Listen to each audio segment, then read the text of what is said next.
Bismillah. Itu sudah kita masukkan berkaitan di nomor ayat di nomor 10, kemudian 11 dan 12.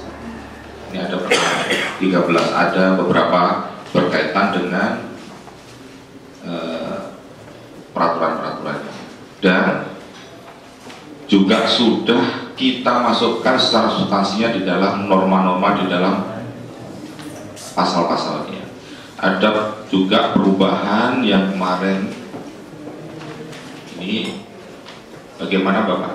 Mungkin ada masukan terkait dengan menimbang dan mengingat.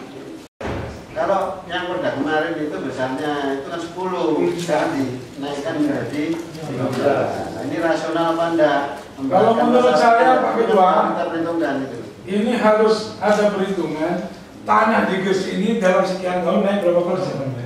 Itu yang akan masuk ke dalam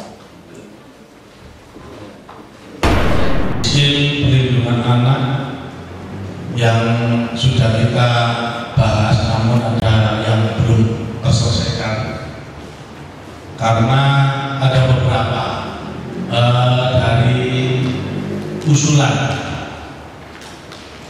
dari UPD dan khususnya dari perlindungan anak yang paling banyak masukan kemarin. Karena di situ revisinya adalah terkait dengan kendaraan motor kategori, jadi beroda 4 atau lebih dan digunakan untuk orang. Sebenarnya antara pasal 23 dengan pasal 219-nya ada norma yang berbeda, berbeda.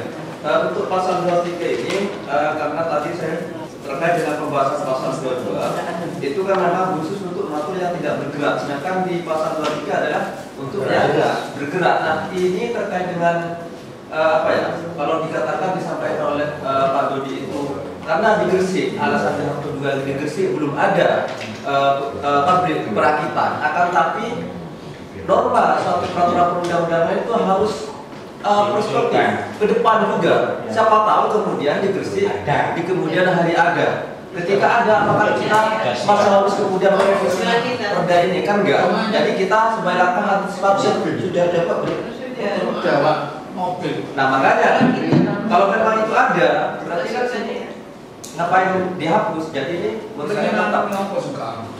Pasal 23 saya ini tidak perlu dihapus, Pak.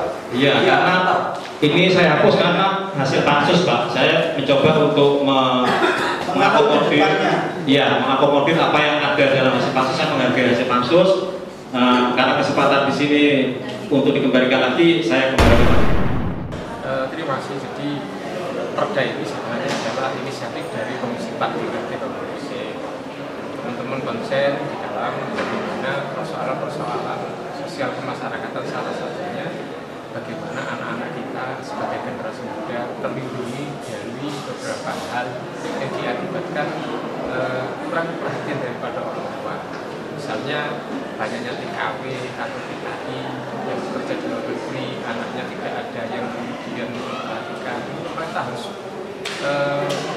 punya ide, pemerintah harus punya kebijakan, punya program supaya mereka tumbuh seperti anak-anak yang didampingi oleh orang tua mereka. Sehingga perda ini sangat kami anggap penting supaya Kabupaten Gresik meskipun sudah tercapai sebagai kabupaten layak anak, tetapi peringkatnya masih belum mencapai tingkat paling tinggi. Nah, dengan perda ini nanti diharapkan tercapai tingkat kabupaten layak anak semakin tinggi, dan kemudian program-program untuk bagaimana melindungi daripada anak